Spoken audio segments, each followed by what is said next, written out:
Chapter 21। Corridor के बाहर का मजारा है। ली ईफे वहां खड़ा था। उसका सर शर्म से झुका हुआ था। वो लगातार अपनी गलती मान रहा था। उसने लिन किए से कहा कि वो उस वक्त सच में बहुत डर गया था। उसने ज्यादा सोचा नहीं और बस भाग गया। उसने माना कि उसने लिन किए और जियांग जियन को वहीं छोड़ दिया, जिसके नतीजे में जियांग जियन के साथ वो सब हुआ। उसने ये भी कहा कि वो माफी की उम्मीद नहीं करता, पर क्योंकि वो क्लासमेट्स हैं, इसलिए वो माफी मांगना चाहता है। ली ईफे की हिम्मत नहीं हो रही थी कि वो लिन किए की आंखों में देखे, लेकिन उसके शब्दों में सच्चाई थी। जब वो बोल चुका तो लिन किए ने धीरे से जवाब दिया। लिन किए ने कहा कि खतरे के वक्त अपनी जान बचाकर भागना इंसानी फितरत है, इसमें कोई समस्या नहीं है। उसने ली ईफे के कंधे पर हाथ रखकर थपथपाया और कहा कि अगर उसकी जगह वो होता तो वो शायद उससे भी तेज भागता। ली ईफे कुछ पल के लिए चुप हो गया। फिर उसने अपना सर खुजलाया जैसे कुछ याद आया हो और पूछा कि क्या लिन किए ने भी वो नॉन डिस्क्लोजर अग्रीमेंट यानी राज छुपाने का समझौता साइन किया है। लिन किए थोड़ा चौंका, कुछ पल हिचकिचाया और फिर हाँ में सर हिला दिया। लगता है जाओ कॉन्ग चैंग ने झूठ नहीं बोला था, वो गवाहों को कुछ नहीं करते। ली ईफे उस रात मॉन्स्टर से बच निकला था और पकड़े जाने पर उसने अग्रीमेंट साइन कर दिया था, जो कि जाहिर सी बात थी। अगर अंदाजा लगाया जाए तो लियू युआन ने भी वही अग्रीमेंट साइन किया होगा। भले ही लिन किए ने अभी तक साइन नहीं किया था, पर यह बस वक्त की बात थी। अगर वो अभी मना करता तो समझाना मुश्किल हो जाता। ली ईफे ने गहरी सांस ली और कहा कि अगर वो लोग साइन नहीं भी करवाते तब भी वो किसी को नहीं बताता। वो उस डरावने मंजर को याद नहीं रखना चाहता, और ऊपर से अग्रीमेंट साइन करने के बाद अगर उसने तोड़ा तो जेल हो जाएगी। वो अपने हाथों से अपनी जिंदगी बर्बाद नहीं करना चाहता। ली ईफे ने अपने दोनों हाथ कॉरिडोर की रेलिंग पर रखे और नीचे भरे हुए कैंपस को देखने लगा। उसकी आंखों में एक अजीब सी चाहत थी। उसने कहा कि काश वो उन लोगों को ज्वाइन कर पाता। लिन किए ने हैरानी से पूछा कि क्या वो उन्हें ज्वाइन करना चाहता है। ली ईफे ने बताया कि हाँ, जब वो अग्रीमेंट साइन कर रहा था उसने ऑफर दिया था कि वो पढ़ाई छोड़कर उन्हें ज्वाइन कर लेगा, पर अफसोस उन्होंने मना कर दिया। लिन किए ने पूछा कि वो क्यों ज्वाइन करना चाहता है।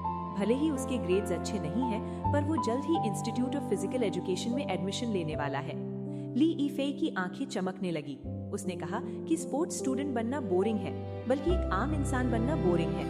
उसने कहा कि एक रहस्यमयी और ताकतवर ऑर्गेनाइजेशन ज्वाइन करना, इंसानी समाज में छिपे दुश्मनों से चुपचाप लड़ना और ढेर सारी उपलब्धियां हासिल करना, जब ये सब सामने आएगा तो दुनिया उसका नाम याद रखेगी। ली ईफे ने धीरे धीरे अपनी मुट्ठियां भींच ली और जोश में कहा कि ये बहुत से मर्दों का सपना है, एक मायने वाली जिंदगी। लिन किए ने बिना किसी रहम के उसके सपने तोड़ दिए। उसने कहा कि तुम बहुत सुंदर सोच रहे हो सकता है पहले ही मिशन में तुम्हारी कुर्बानी हो जाए। मॉन्स्टर्स तुम्हें 8 टुकड़ों यानी 8 पेटल्स में चबा डालें और तुम किसी अनजान जगह गहरे पहाड़ों में दफन हो जाओ। तुम्हारे माँ बाप को शायद तुम्हारी मौत की खबर भी न मिले और तुम्हें इस दुनिया से अकेले ही जाना पड़े। ली ईफे एकदम चुप हो गया। उसने कहा कि किए तुम्हारी इमेजिनेशन बहुत खूनी है। लिन किए ने सर हिलाया और कहा कि ये इमेजिनेशन नहीं है, जो उसने अभी कहा वही सच है। ली ईफे ने बेबसी से सांस ली और कहा कि खैर, वैसे भी वो लोग उसे नहीं चाहते, तो इतना सोचने की जरूरत नहीं है। उसे बस ईमानदारी से इस राज को अपने साथ कब्र में ले जाना है। लिन किए ने वक्त देखा और कहा कि क्लास शुरू होने वाली है, उन्हें वापस जाना चाहिए। जब वो दोनों क्लासरूम की तरफ वापस जा रहे थे, लिन किए महसूस कर सकता था कि ली ईफे का मन पहले से काफी हल्का हो गया था। ऐसा लग रहा था कि लिन किए और जियांग जियन के प्रति उसका गिल्ट यानी अपराध बोध उसे बहुत प्रेशर दे रहा था। दोनों ही भागे थे, पर ली ईफे और लियू युआन के रास्ते बिल्कुल अलग थे। जहाँ तक लियू युआन की बात थी, लिन किए को उससे उलझने में कोई दिलचस्पी नहीं थी, पर अगर फ्यूचर में मौका मिला तो वो उसे सबक सिखाने से पीछे नहीं हटेगा। दिन की क्लासेस खत्म होने के बाद लिन किए ने अपना स्कूल बैग उठाया और घर की तरफ चल दिया। 2 दिन पहले वैंग शाओ और जियांग जियन की मौत ने स्कूल में काफी परेशानी खड़ी कर दी थी। प्रेशर में आकर स्कूल को इवनिंग सेल्फ स्टडी कैंसिल करनी पड़ी और स्टूडेंट्स को जल्दी घर भेजना पड़ा। लेकिन लिन किए ने ये नहीं सोचा था कि नाइट वॉचमैन की अथॉरिटी सच में इतनी ज्यादा होगी। आमतौर पर अगर लगातार 2 स्टूडेंट्स मर जाएं, तो लिन किए और ली ईफे जैसे लोग जो मरने वालों के साथ थे, उनसे पुलिस पूछताछ जरूर करती। पर हादसे को 2 दिन बीत चुके थे और अभी तक कोई उनके पास नहीं आया था। इसका मतलब साफ था कि नाइट वॉचमैन ने केस पूरी तरह से अपने हाथ में ले लिया है और उनकी पावर इतनी है कि लोकल पुलिस को इस मामले में चुप रहना पड़ा है। चलते चलते आसमान धीरे धीरे काला पड़ने लगा और हल्की बारिश शुरू हो गई। 6 बजने के बाद ही अंधेरा हो चुका था। लिन किए ने माथा सिकोड़ा। वो छाता नहीं लाया था, तो उसे बड़े बड़े कदम बढ़ाकर घर की तरफ चलना पड़ा। बारिश तेज और तेज होती गई। जब लिन किए जल्दी जल्दी घर पहुंचा, वो किसी भीगी बिल्ली की तरह पूरा भीग चुका था। पर जैसे ही उसने दरवाजा खोला, सब्जियों की एक तेज खुशबू उसके चेहरे से टकराई, जिसने उसके दिल के सारे नेगेटिव इमोशंस को मिटा दिया। किचन में व्यस्त थी आंट लिन किए की हालत देखकर जल्दी से आगे आई और प्यार से डांटा कि वो ऐसी बारिश में क्यों आया। लिन किए हंसा और बोला कि बाहर बारिश थोड़ी तेज थी और वो छाता नहीं लाया था। आंट ने गुस्से का दिखावा करते हुए कहा कि छाता नहीं था तो कहीं छुप जाता या उन्हें फोन कर देता, वो लेने आ जाती। अगर अकेले आने में सर्दी लग गई तो क्या होगा। लिन किए ने खुशी से अपना सर खुजलाया पर कुछ नहीं बोला। आंट ने कहा कि जल्दी से खुद को पोंछ लो, और हाँ, उन्हें याद आया कि अभी उसका टीचर उसे ढूंढते हुए आया था और उन्होंने उसे लिन किए के कमरे में इंतजार करने को कहा है। लिन किए हैरान रह गया। टीचर? आंट ने बताया कि उसका फिजिकल एजुकेशन टीचर आया है। उसने कहा कि उसे कुछ काम है, इसलिए जल्दी जाओ और मिल लो, टीचर को ज्यादा इंतजार मत करवाओ। लिन किए हाथ में टॉवल लिए हैरानी में अपने बाल पूछने लगा। ये क्या चक्कर है? फिजिकल एजुकेशन टीचर उसे ढूंढने आया है? उसे स्कूल ट्रांसफर किए बस कुछ ही दिन हुए हैं, उसने तो अभी तक फिजिकल की क्लास भी नहीं अटेंड की है।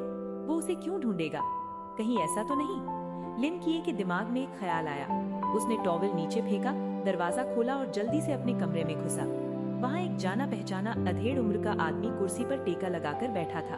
उसके हाथ में चाय का कप था और वो मुस्कुराते हुए लिन किए को देख रहा था। लिन किए ने हल्का सा माथा सिकोड़ा और पूछा कि तुम्हें मेरा घर कैसे मिला? जाओ कॉन्ग चेंग हल्का सा मुस्कुराया और उसने टेबल पर रखा कोट ऑफ आर्म्स उठाया और उसे हिलाया और कहा कि उस रात जब लिन किए ने उसे चकमा दिया था, तब से वो होशियार हो गया है। उसने कल रात ये चीज लिन किए की पॉकेट में डाल दी थी, इससे लोकेशन ट्रैक हो सकती है। लिन किए ने कमरे का दरवाजा लॉक किया, सीधा बेड पर गया और बैठ गया। उसने साफ कहा, मैंने कहा था मैं तुम्हें ज्वाइन नहीं करूंगा। जाओ कॉन्ग चेंग ने कहा, मुझे पता है, इसलिए मैं इस बार उसलिए नहीं आया हूँ।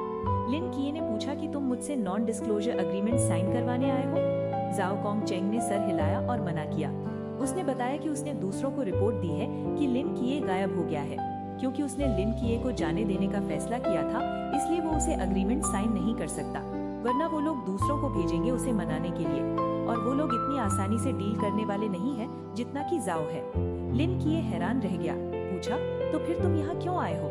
जाओ कॉन्ग चेंग ने अपनी पॉकेट से एक क्राफ्ट पेपर का रोल निकाला, उसे लिन किए की डेस्क पर रखा और धीरे धीरे खोलने लगा। पेपर खोलते हुए वो इधर उधर की बातें करने लगा।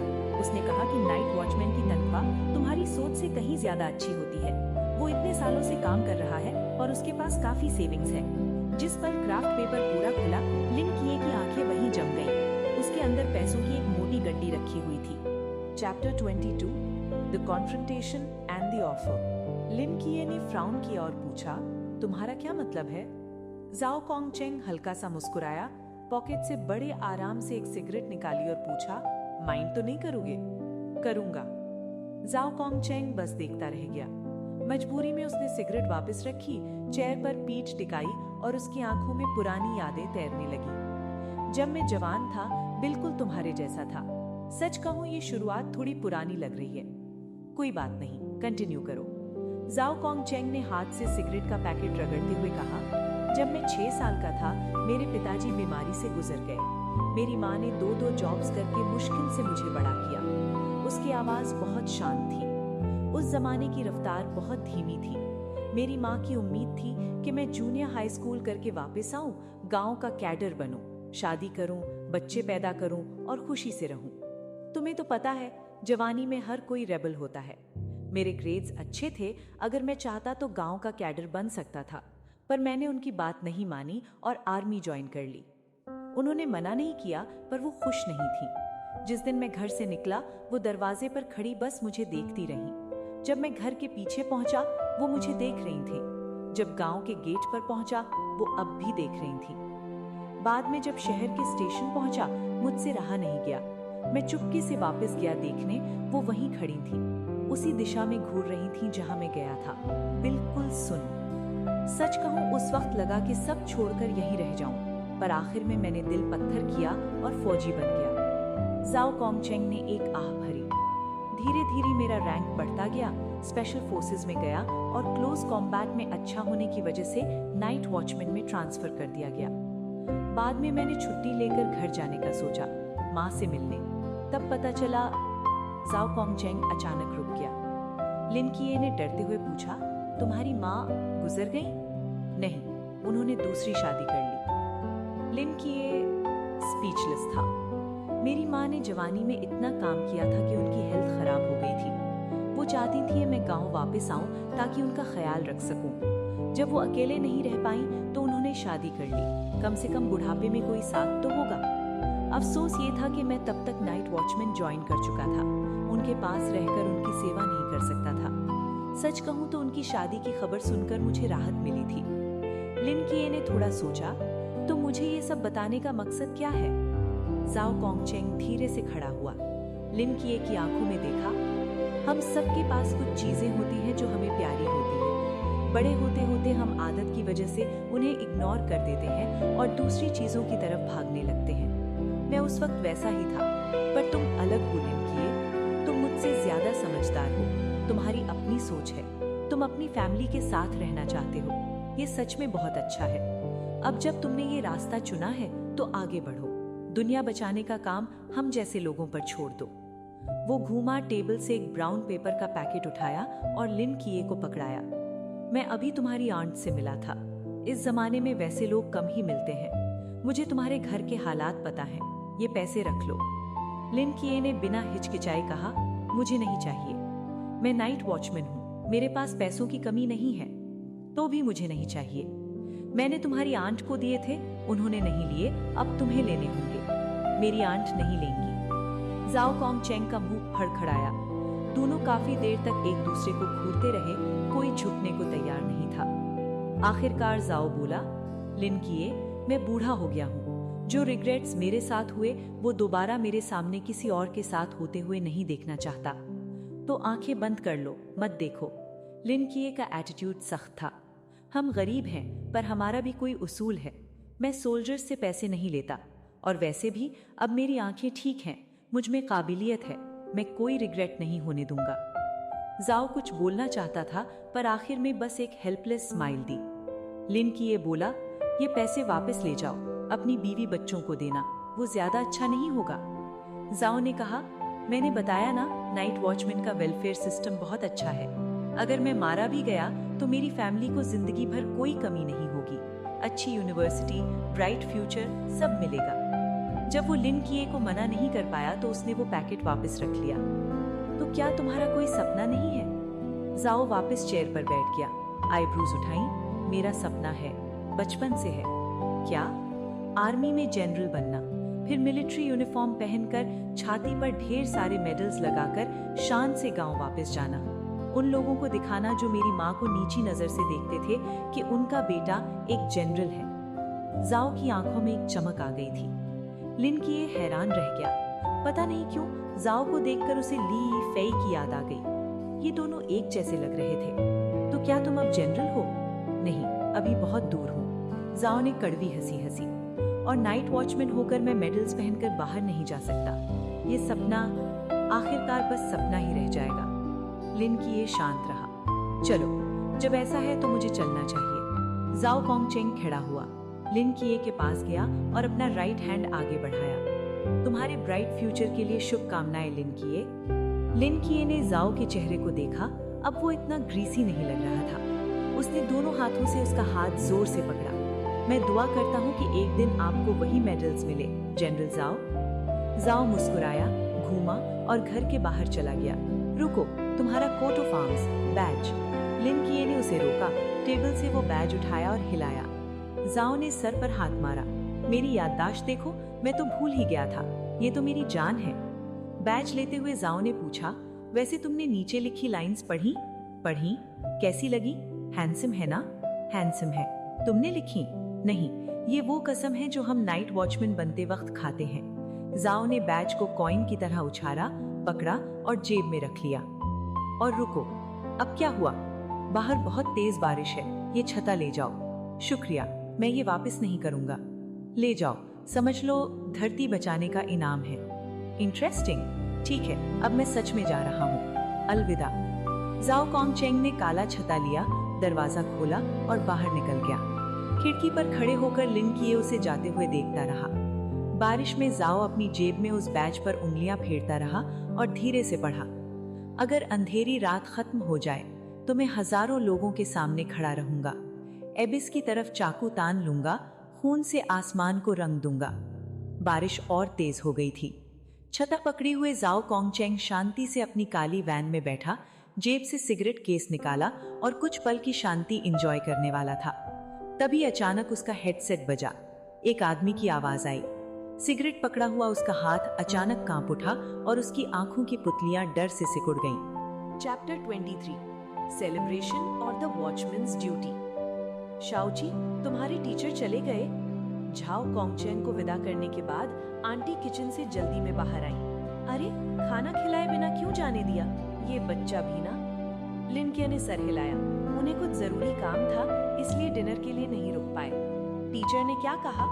कुछ खास नहीं, बस स्कूल में फिजिकल एग्जामिनेशन होने वाला है तो मेरी आंखों के बारे में पूछने आए थे। मिस्टर झाओ सच में बहुत अच्छे हैं, स्टूडेंट के घर आकर हालचाल पूछते हैं। तुम्हारे आने से पहले किचन में मेरी सब्जी धोने में मदद भी कर रहे थे। आंटी ने हाथ से अपना एप्रन साफ किया, घुराती हुई चिमनी बंद की और लिनके से कहा, खाना बस बन ही गया है, अपने भाई को बुला लो। ठीक है। थोड़ी देर बाद तीनों फैमिली मेंबर्स टेबल के आसपास बैठे थे। टेबल पर 7 तरह की डिशेस सजी थी, जिन्हें देखकर मुंह में पानी आ जाए। रंग, खुशबू और स्वाद सब लाजवाब था। यांग जिन ने भरी हुई टेबल को देखकर थूक निकला। टमाटर अंडे, chicken soup, dry fried beans और sweet and sour pork ribs. माँ, इतना शाही खाना हमने आखिरी बार कब खाया था? आंटी ने गर्व से कहा। शाओची की आंखें ठीक हुई हैं, ये न्यू ईयर से भी बड़ी खुशखबरी है। जश्न तो बड़ा होना ही था। लिनकिया ने नीचे देखकर पूंछ हिलाते हुए कुत्ते शाओ हेलाई को देखा और मुस्कुराया। लगता है आज रात शाओ हेलाई की भी दावत होने वाली है। सस्ता पड़ेगा। आंटी ने हंसते हुए अपना चाय का कप उठाया। शाओची की आंखों की रिकवरी के नाम चीयर्स, चीयर्स, चीयर्स। बाहर धुंधलाई बादलों के नीचे दिन की रोशनी कब की गायब हो चुकी थी। आसमान और जमीन पर जैसे काली चादर बिछ गई थी। बारिश हवा के साथ झूम रही थी। दूर शहर की रोशनियां चमक रही थीं। इस छोटे से पुराने रेजिडेंशियल एरिया में बारिश के बीच एक डार्क रेड क्लोक पहना आदमी तेजी से भाग रहा था। उसके हाथ में एक बड़ा सूटकेस था। बारिश का पानी झाओ कोंगचेंग के गालों पर बह रहा था। थी तो ये गर्मी की बारिश, पर इसमें एक अजीब सी ठंडक थी। क्या तुम श्योर हो कि गोस्ट फेस किंग इसी तरफ आ रहा है? झाओ कोंगचेंग ने फ्राउन किया। हेडसेट में वू शांगनान की आवाज आई। श्योर नहीं हूँ। 10 मिनट पहले सर्च टीम को पास के सीवर पाइप नेटवर्क में गोस्ट फेस किंग के खून के निशान मिले थे। उसकी मूवमेंट देखकर लगता है कि डेस्टिनेशन या तो ओल्ड रेजिडेंशियल एरिया है या सिटी सेंटर। 2 जगहों का शक है। बिल्कुल। तो क्या करें? 2 टीम्स में बट जाएं? थ्योरी में तो यही सही है, पर सिटी सेंटर में लोगों की भीड़ बहुत ज्यादा है। वहाँ भीड़ हटाना आसान नहीं। अगर गोस्ट फेस किंग वहाँ आया तो कैजुअलिटीज भी होंगी और पैनिक भी फैलेगा। इसलिए हमने ज्यादातर कॉम्बैट फोर्स सिटी सेंटर भेजी है। और ओल्ड रेजिडेंशियल एरिया का क्या? अगर वो यहाँ आ गया तो यहाँ के लोग भी खतरे में हैं।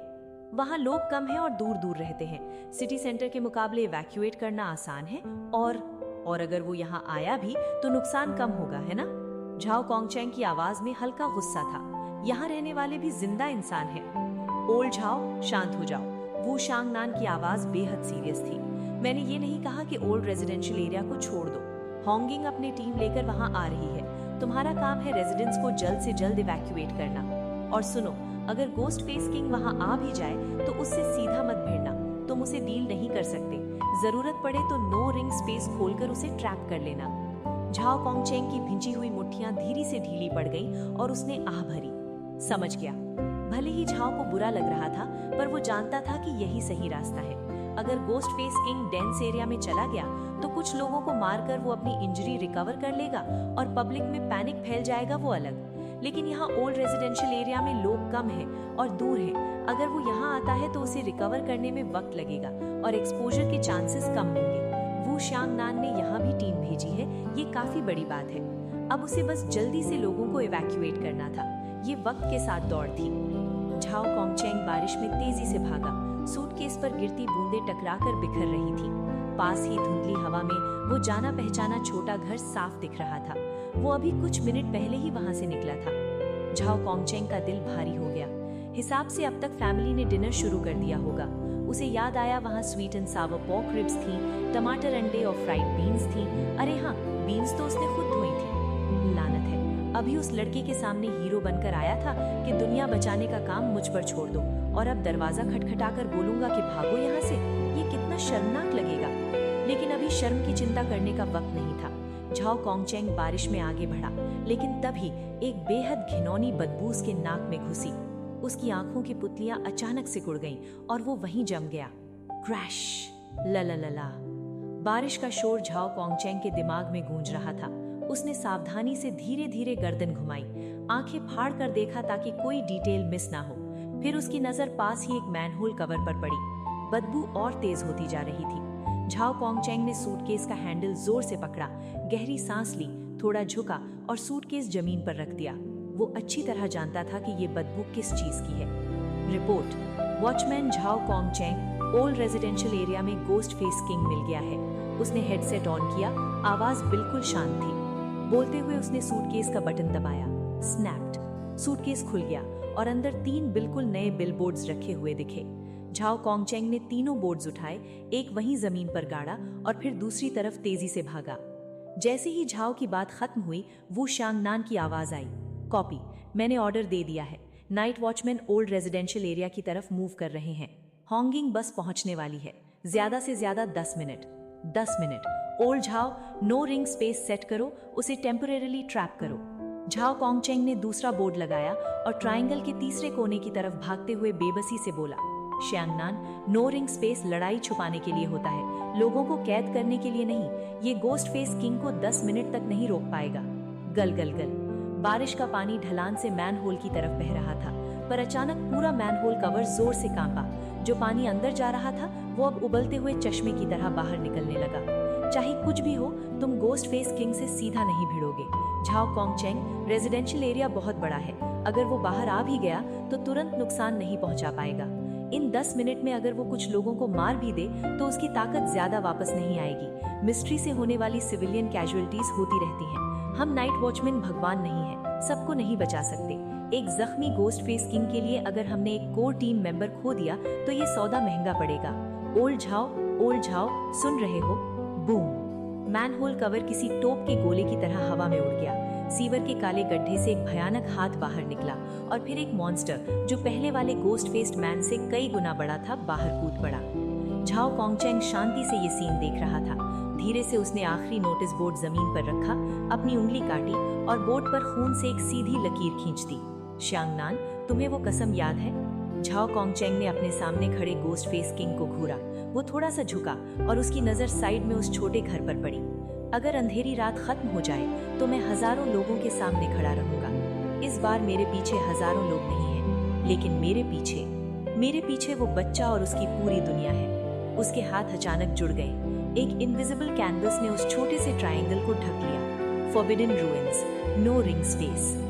Chapter 24 The Dinner and the Call to Duty। Shaoqi, सिर्फ सब्जी मत खाओ, रिब्स भी खाओ। आंटी ने रिब्स का एक टुकड़ा उठाया और लिन किए के बोल में डाल दिया। लिन किए मुस्कुराया। शुक्रिया आंटी, आज बहुत बड़ा दिन है, ज्यादा खाओ, अपनी आंटी के पैसे मत बचाओ। समझ गया आंटी। आजिन, तुम भी और खाओ, अभी तुम्हारी बढ़ने की उम्र है। आजिन, जिन। लिन किए ने रांगजिन को देखा जो ख्यालों में खोया हुआ था और 2 बार आवाज लगाई। ओ, अभी खाता हूँ। यांगजिन होश में आया और अपना सर खुजलाने लगा। ये लड़का भीना कहाँ खोया रहता है? अब क्या मीट नहीं खाएगा?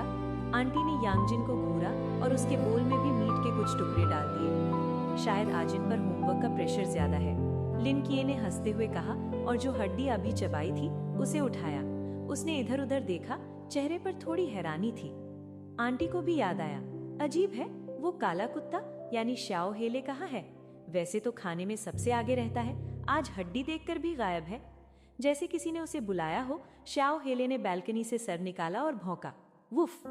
लिन किए ने हवा में हड्डी हिलाई, इशारा किया कि आकर खाए, पर श्याओ हेले कभी हड्डी को देखता, कभी खिड़की के बाहर, जैसे किसी उलझन में हो। इस छोटे से जानवर को आज क्या हो गया?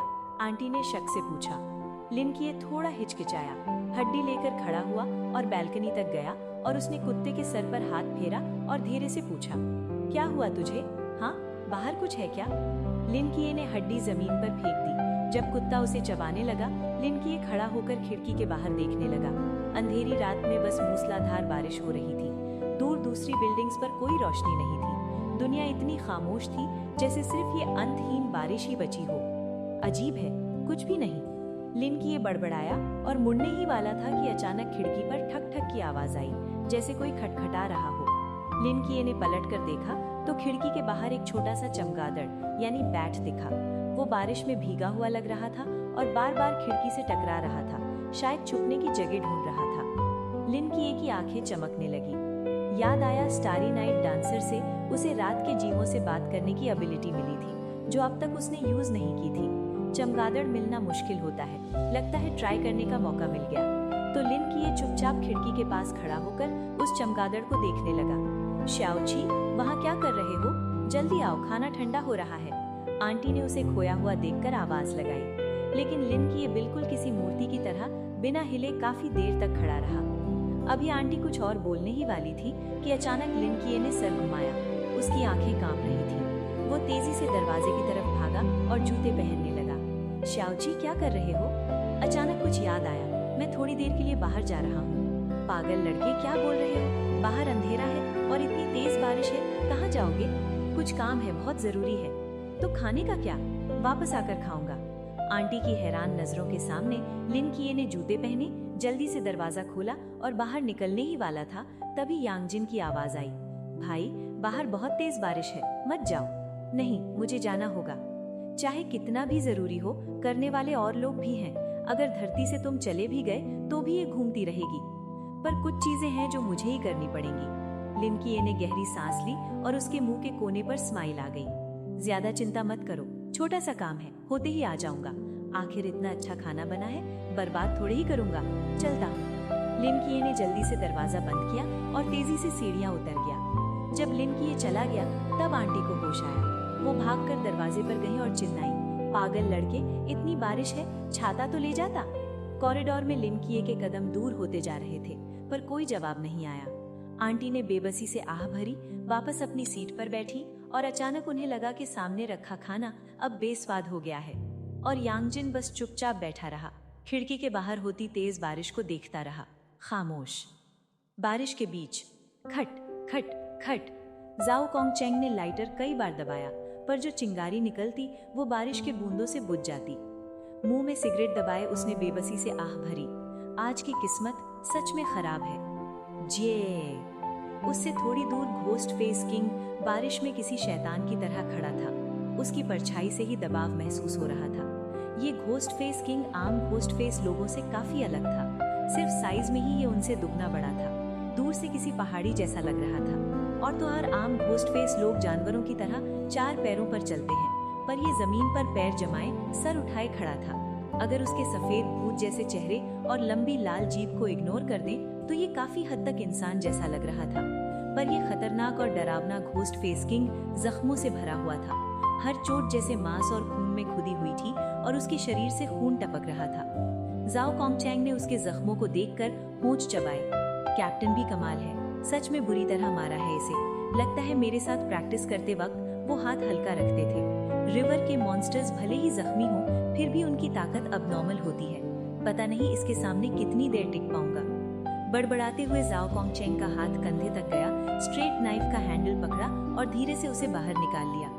हल्की नीली ब्लेड ने बारिश को काटा, एक हल्की सी हम की आवाज हुई। एक भारी बारिश, एक सिगरेट, एक क्लोक, एक straight knife. Ghost face king ने जाओ को देखा, उसकी लाल जीभ ऊपर मुड़ी और आंखों में खून की प्यास दिखी।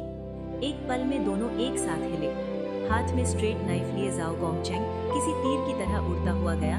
उसकी नजरें तेज थी, मारने के इरादे से भरी हुई थी। वो तेज था, पर घोस्ट फेस किंग उससे भी तेज था। उसका विशाल शरीर बारिश को चीरते हुए आगे बढ़ा। उसका सफेद चेहरा अजीब तरह से मुड़ा हुआ था, जैसे कोई शिकार को देखकर अपनी खुशी रोक न पा रहा हो। Clang clang clang. जैसे ही दोनों टकराए, तलवार की रोशनी चमकी। लोहा टकराने की 3 लगातार आवाजें बारिश में गूंज गईं। तीखे पंजे ब्लेड से टकराए और चिंगारियां उड़ी। जाओ कोंगचेंग सच में मीली मास्टर था। उसने लगातार 3 बार घोस्ट फेस किंग के नाजुक हिस्सों पर वार किया, पर घोस्ट फेस किंग ने उससे भी तेज स्पीड से रोक दिया। जाओ कॉन्गचैंग सिर्फ 3 बार ही वार कर पाया, क्योंकि तीसरे वार के बाद वो घोस्ट फेस किंग की भयानक ताकत से हवा में उड़ गया और कीचड़ भरी जमीन पर बुरी तरह गिरा। उनके बीच का फासला बहुत ज्यादा था। एक तरफ वो मिथिकल क्रीचर था जो रिवर रियल में पहुंच चुका था, जिसके पास फॉरबिडन रूइंस और डरावनी फिजिकल पावर थी। दूसरी तरफ एक आम इंसान जिसके पास सिर्फ स्किल्स और एक्सपीरियंस था। जाओ कॉन्गचैंग कीचड़ से उठा, मुंह में भीगी हुई सिगरेट थूक दी और गाली देते हुए बोला, लानत है, मिथिकल क्रीचर है तो क्या हुआ, ताकतवर है तो क्या हुआ। घोस्ट फेस किंग को फेयर फाइट से कोई मतलब नहीं था। वो जाओ कॉन्गचैंग पर गरजा, आवाज बादलों की गरज जैसी थी। हो हो हो। जैसे ही वो पास आया, घोस्ट फेस किंग को सेंटर मानकर जमीन पर एक बड़ा और खौफनाक भूत का चेहरा उभरने लगा। जाओ कॉन्गचैंग का चेहरा अचानक बदल गया। Forbidden ruins sequence 176, ghost face and earth. जैसे ही वो मनहूस घोस्ट फेस जमीन पर उभरा, जाओ कॉन्गचैंग को लगा जैसे दुनिया पलट गई हो। एक भयानक चक्कर उसके दिमाग में छा गया। उसने अपनी आंखें भींची, शरीर को सख्त किया, तब जाके वो मुश्किल से खड़ा रह पाया। उसकी नजर में सब कुछ किसी कलाइडोस्कोप की तरह घूम रहा था, बिखरा हुआ और समझ से बाहर। बुरा हुआ, ये अभी भी फोरबिडन ड्यून्स यूज कर सकता है। अब मैं फंस गया। जाओ कॉन्गचैंग बड़बड़ाया और उसके दिमाग में ऊ श्यांगनान की कही बातें गूंज उठी। Forbidden dune sequence 176, ghost face. इस रेंज के अंदर ये सभी जीवों की परसेप्शन को धोखा दे सकता है जिनका रियल्म इससे कम या बराबर हो। ये स्पेस के कॉन्सेप्ट को उल्टा कर देता है। यहाँ ऊपर नीचे, दाएं बाएं, आगे पीछे सब घोस्ट फेस किंग की मर्जी से बदलता रहता है। भले ही एक्सपीरियंस से थोड़ा बहुत लड़ा जा सकता है, पर तुम्हारे अटैक करने का तरीका और कॉम्बैट पावर बहुत कम हो जाएगी। इसलिए कैप्टन के अलावा कोई और इससे सीधा नहीं लड़ सकता, वरना सिर्फ मौत मिलेगी। सच में बेहद घिनौना फोरबिडन ड्यून है। जाओ कॉन्गचैंग जो अब खुद इसमें फंस गया था, उसे एहसास हुआ कि ये कितना अबनॉर्मल है। तो क्या कैप्टन ने इसी कंडीशन में घोस्ट फेस किंग को काटकर जख्मी किया था? वो भी एक अलग ही पर्वर्ट है। जाओ कॉन्गचैंग ने गहरी सांस ली और धीरे से अपनी आंखें बंद कर ली। हो हो हो हो हो। चारों तरफ से गरजने की आवाजें आ रही थी। ये पता लगाना नामुमकिन था कि घोस्ट फेस किंग कहाँ है। जमीन हिल रही थी और जाओ कॉन्गचैंग महसूस कर सकता था कि वो तेजी से पास आ रहा है। लेकिन वो आएगा कहाँ से? असलियत में उस अजीब और डरावने भूत के चेहरे पर जाओ कॉन्गचैंग आंखें बंद किए स्टैचू बना हुआ था। उसने दोनों हाथों से चाकू पकड़कर सामने पॉइंट किया हुआ था और माथे पर शिकन थी। उसे बिल्कुल पता नहीं चला कि घोस्ट फेस किंग चुपचाप उसके पीछे आ चुका है।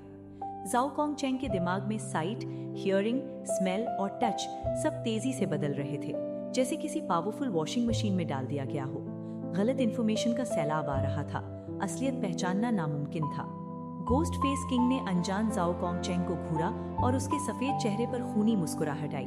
वो थोड़ा झुका और फिर किसी जायंट कैनन बॉल की तरह बारिश को चीरते हुए आगे बढ़ा। वो इतना तेज था कि पीछे आफ्टर इमेज छोड़ गया। उसके तीखे पंजे ठंडी रोशनी की तरह चमके और सीधा जाओ कॉन्गचैंग की गर्दन की तरफ बढ़े। उसे पहले ही वो सीन दिख रहा था जब गर्म खून फूटकर उसके शरीर पर गिरेगा। लेकिन ठीक उस पल जब पंजे जाओ कॉन्गचैंग को छूने वाले थे, अचानक कुछ बदला। जाओ कॉन्गचैंग की पीठ पर जैसे आंखें उगाई हों। वो लड़खड़ाकर साइड हुआ और घोस्ट फेस किंग के पंजे बाल बाल बचे। इसके तुरंत बाद उसके हाथ में स्ट्रेट नाइफ ने बारिश में एक लंबा आर्क बनाया और सीधा घोस्ट फेस किंग के सर पर वार किया। क्लैंग! एक तेज टकराव की आवाज हुई। घोस्ट फेस किंग ने हाथ से जाओ की ब्लेड को जोर से पकड़ लिया और फिर एक लात मारी। जाओ कॉन्गचैंग किसी रेत की बोरी की तरह उड़ता हुआ दूर जा गिरा। लेकिन फिर भी घोस्ट फेस किंग की आंखों में शॉक साफ दिख रहा था। वो समझ नहीं पा रहा था कि जाओ कॉन्गचैंग को उसके अटैक का पता कैसे चला। जाओ कॉन्गचैंग जमीन पर भारी आवाज के साथ गिरा, दर्द से चिल्लाया और मुश्किल से उठने की कोशिश की। लेकिन उसके मुंह के कोने अनजाने में ऊपर उठ गए। क्यों? हैरान हो गए। जाओ कॉन्गचैंग ने स्ट्रेट नाइफ के सहारे खुद को उठाया और मुस्कुराया, एक स्माइल जो ताने से भरी थी। तुम्हारा फोरबिडन ड्यून सच में अबनॉर्मल है। नॉर्मली मैं धोखा खाकर मारा जाता, लेकिन अफसोस। जाओ कॉन्गचैंग ने एक उंगली आसमान की तरफ उठाई और आसमान की तरफ देखा। आज बारिश हो रही है। तुम जीवों की परसेप्शन को धोखा दे सकते हो, पर ग्रेविटी से गिरने वाली बारिश को नहीं रोक सकते। मेरी स्किन पर गिरने वाली बारिश मुझे टच का एहसास देती है। तुम मेरा टच बदल सकते हो, मुझे ये फील करा सकते हो कि बारिश हर दिशा से आ रही है, पर मैं इसी का यूज करके असली दिशा का पता लगा सकता हूँ। बस एक स्टैंडर्ड डायरेक्शन मिल जाए, बाकी सब आसान है। जाओ कॉन्गचैंग हंसा, मुंह से खून थूका और अपना स्ट्रेट नाइफ उठाकर गोस्ट फेस किंग की तरफ पॉइंट किया। मैं फेंक नहीं रहा हूँ, अगर मेरे पास भी फोरबिडन र्यून्स होता तो तू अब तक 800 बार मर चुका होता। हो हो हो हो हो। गोस्ट फेस किंग बुरी तरह गुस्से में आ गया और पागलों की तरह उसकी तरफ दौड़ा। जाओ कॉन्ग चेंग ने फिर आंखें बंद कर ली और आने की दिशा प्रिडिक्ट करने लगा। डिंग डिंग डिंग। जाओ कॉन्ग चेंग और गोस्ट फेस किंग भिड़ गए। अपनी खतरनाक फाइटिंग इंट्यूशन और एक्सपीरियंस के दम पर जाओ कॉन्ग चेंग ने कई बार गोस्ट फेस किंग का मुकाबला किया, लेकिन बस इतना ही। गोस्ट फेस किंग के फुल अटैक के सामने आम इंसान जाओ कॉन्ग चेंग ज्यादा देर नहीं टिक पाया। गोस्ट फेस किंग ने मौका पाकर उसकी छाती पर जोर से वार किया, 2 पसलियां तोड़ दी और जाओ पीछे उड़ता हुआ गिरा। इस बार जाओ कॉन्ग चेंग को खड़े होने में 5 सेकंड लगे। अगर स्ट्रेट नाइफ ने थोड़ा डैमेज नहीं रोका होता तो ये वार जानलेवा होता। खुक खुक। उसने कई बार खून की उल्टी की, चेहरा बिल्कुल सफेद पड़ गया था। गोस्ट फेस किंग बारिश में खड़ा खतरनाक आंखों के साथ धीरे धीरे पास आ रहा था। तभी जाओ कॉन्ग चेंग के पीछे से अचानक एक आवाज आई, जाओ कॉन्ग चेंग, जाओ कॉन्ग चेंग, जाओ कॉन्ग चेंग। जाओ कॉन्ग चेंग एक पल के लिए चौंक गया। उसे लगा ये आवाज जानी पहचानी है। रुको, ये वो तो नहीं। उसने मुंह खोला, कुछ बोलना चाहा, पर थोड़ी देर हिचकिचाने के बाद चुप रहना बेहतर समझा। उसकी आंखों में मिक्स्ड इमोशंस थे। इस वक्त नो रिंग एयर स्पेस के बाहर लिन कियाई खाली मैदान के पास खड़ा था। उसके बाल बारिश से भीग चुके थे, पर उसे होश नहीं था। वो अपनी पूरी ताकत से चिल्ला रहा था, जाओ कॉन्ग चेंग, छुपो मत, मुझे पता है तुम आसपास ही हो। चिल्लाने के बाद लिन कियाई शांत होकर सुनने लगा, पर बारिश की आवाज के सिवा कुछ नहीं था। लानत है, उस चमगादड़ ने साफ देखा था कि एक क्लोक पहने आदमी और मॉन्स्टर यहाँ गायब हुए हैं। क्या गलती हो गई? लिन कियाई ने साउंड करके इधर उधर देखा। अचानक उसकी नजरें जम गईं। उसने देखा कि उससे 10 मीटर दूर 3 अजीब से साइन बोर्ड्स अकेले खड़े हैं। लिन कियाई आगे बढ़ा, नोटिस बोर्ड से पानी साफ किया और धीरे से पढ़ा, आगे जाना मना है। ये साइन यहाँ कब लगा? और ये लेआउट बहुत अजीब है। लिन कियाई ने सर झुकाकर सोचा और अचानक जैसे कुछ याद आया, उसकी आंखें चमकने लगी। उसने कहा था कि उसका फोरबिडन र्यून्स बैटलफील्ड छुपाने के लिए है। क्या नाम था? नोलिंग स्पेस। लिन कियाई ने तीनों नोटिस बोर्ड्स को ध्यान से देखा, मुंह पर स्माइल आई और फिर पूरी ताकत से चिल्लाया, जाओ कॉन्ग चेंग, मुझे पता है तुम Wujie air space no ring space में हो। दरवाजा खोलो और मुझे अंदर आने दो। 1 सेकंड, 2 सेकंड। नोटिस बोर्ड के पीछे से जाओ कॉन्ग चेंग की कमजोर आवाज आई, रात को खाना नहीं खाया जो घूमने निकल गए, भागो यहाँ से। Chapter 26 seen the barrier and the last resort. जाओ कॉन्ग चेंग के दिमाग में सवाल घूम रहे थे। इतनी तेज बारिश में ये लड़का घूमने क्यों निकला है? और उसने नोजिंग air space no ring space खोल रखा है, तो उसे कैसे पता चला कि वो यहाँ है? और सबसे बड़ी बात, वो ना जल्दी आया ना लेट, सीधा तब आया जब जाओ की जमीन पर धुलाई हो रही थी। अगर उसने ये देख लिया तो कितनी शर्म की बात होगी। अभी तो हीरो बनकर बोल रहा था कि दुनिया की रक्षा मुझ पर छोड़ दो, और अगर अब लिन किए इसमें फंस गया और उसे कुछ हो गया तो जाओ कॉन्ग चेंग खुद को जिंदगी भर माफ नहीं कर पाएगा। तुम्हें इससे क्या कि मैं बाहर क्यों आया हूँ? मुझे पता है तुम अंदर उस गोस्ट फेस्ड मैन से लड़ रहे हो। मुझे अंदर आने दो, मैं अब लड़ सकता हूँ। बाहर से लिन किए की आवाज फिर आई, क्या खाक लड़ोगे? जाओ कॉन्ग चेंग चिल्लाया। ये कोई मामूली गोस्ट फेस्ड मैन नहीं है, ये गोस्ट फेस किंग है, रिवर रेल्म का मॉन्स्टर। तुमसे पूरे 2 बड़े रेल्म्स ऊपर है और तुम अभी कप रेल्म के न्यू कमर हो। तुम हाई स्कूल स्टूडेंट हो, सर मारकर लड़ोगे क्या? और वैसे भी तुम तो मौत से डरते थे ना, अब क्यों जान देने पर तुले हो? जल्दी से घर जाओ और खाना खाओ। आज मैं कह रहा हूँ, जब तक मैं जाओ कॉन्ग चेंग जिंदा हूँ, ये चीज तुम्हारी फैमिली को छू भी नहीं पाएगी। तब की बात और थी, अब की और है। मैं मौत से डरता हूँ, पर मैं किसी का एहसान नहीं रखता। लिन किए बाहर से चिल्लाया। हम अंदर खुशी से खाना खाएं और तुम यहाँ अकेले मरो। तुम्हें अनसंग हीरो बनना होगा, पर मुझे मंजूर नहीं। खाना है तो गोस्ट फेस किंग को मारने के बाद मेरे साथ घर चलकर खाना। लिन किए ने नोटिस बोर्ड के बगल में हवा में जोर से टक्कर मारी, पर वहाँ एक इनविजिबल दीवार थी जो अंदर और बाहर की दुनिया को अलग कर रही थी। लिन किए ने जितनी भी कोशिश की, वो दीवार टस से मस नहीं हुई। बैरियर के अंदर जाओ कॉन्ग चेंग को गोस्ट फेस किंग ने फिर से हिट किया था। वो काफी देर तक जमीन पर पड़ा रहा और बड़ी मुश्किल से चाकू के सहारे उठ पाया।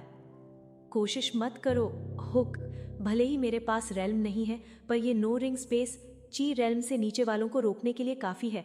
अगर तुम्हें अंदर आना है तो 2 ही रास्ते हैं, या तो मैं खुद तुम्हें आने दूं या फिर मेरे मरने का इंतजार करो।